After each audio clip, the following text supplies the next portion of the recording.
Ele se coloca como perseguido, mas submetido ao devido processo legal, ele se recusa a exercitar o sacrossanto direito de defesa, né? Então está sendo defendido pela Defensoria Pública. O Eduardo Bolsonaro, ele se apaixonou pela irracionalidade e não se deu por achado nem quando foi convertido em réu pela primeira turma do Supremo.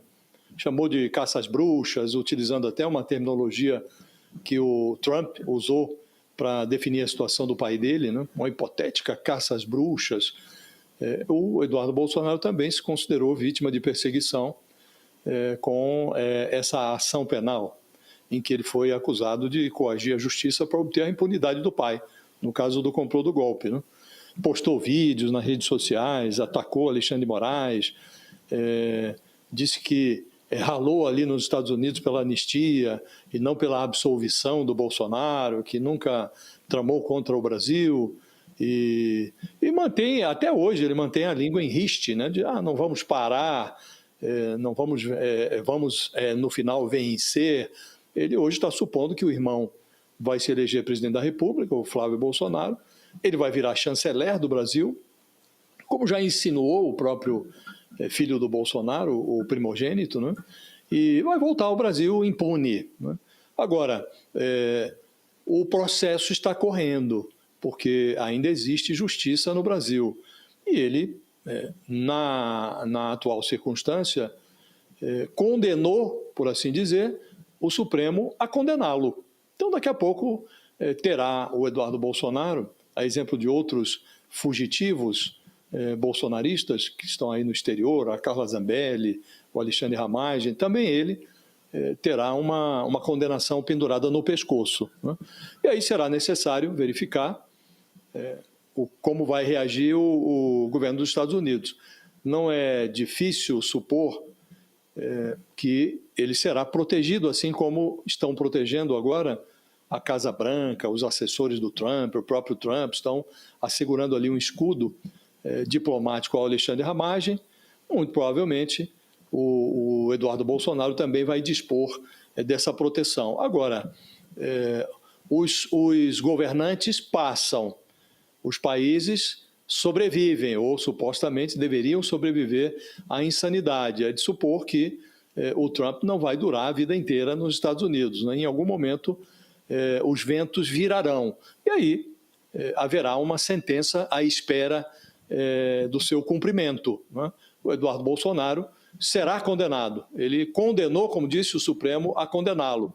E ficará com essa sentença pairando sobre a sua cabeça como uma espada de Damocles. Em algum momento essa sentença vai ser executada se o eleitorado não der ao Flávio Bolsonaro a cadeira de presidente da República. Aí vem a anistia, aí nós teremos o Eduardo Bolsonaro como chanceler, ministro das Relações Exteriores.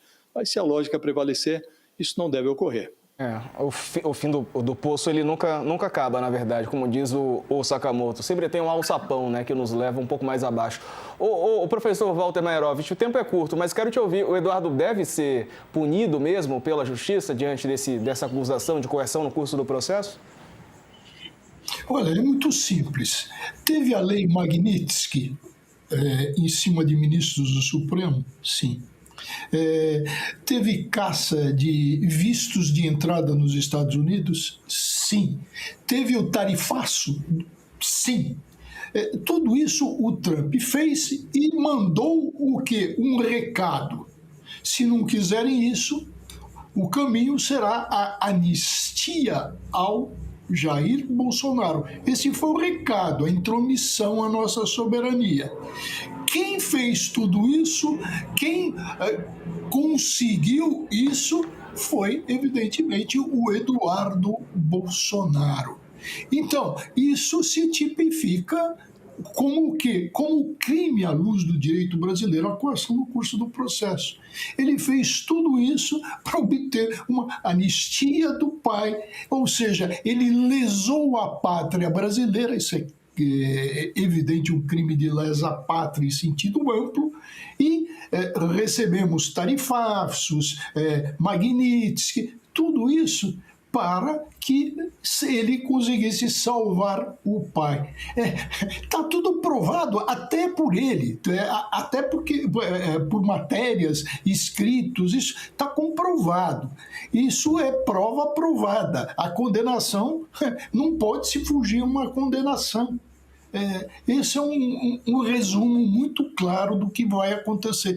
Ele vai ser condenado, sim, e vai tentar, e já plantou, uma nulidade processual, de citação, que o processo não poderia tramitar, mas isso aí são questões formais, porque no mérito, não há nenhuma dúvida sobre a condenação, aliás, justa, com prova que ele mesmo fez contra ele. Professor Walter Maierovitch, bom fim de semana, viu? Até a próxima. Igualmente, até a próxima. Ronilson, abraço. Josias, abraço. Valeu, um abraço, professor.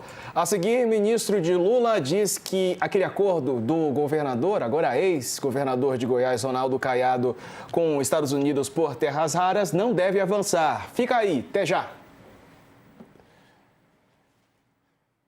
No YouTube seguimos ao vivo, é só deixar o like aí na nossa transmissão. Ronilson, Eduardo Bolsonaro, chanceler, já imaginou? Ai, rapaz, tudo é possível nesse país. Aí eu concordo com o Sakamoto. Num buraco sem fundo sempre tem um alçapão. Mas é isso, né? Acho que sem muito para acrescentar, concordando muito com o Josias e com o professor.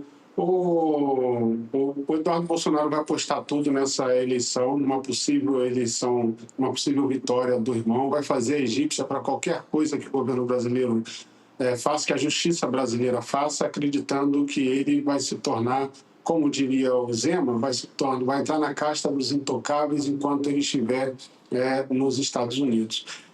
E ele tem esse sonho, né? A gente sabe que não é só um delírio, não foi só um delírio do pai, é o sonho do Eduardo Bolsonaro, um chanceler como um grande diplomata, um grande articulador internacional, como alguém percebido que está sendo uma voz do Brasil mundo afora.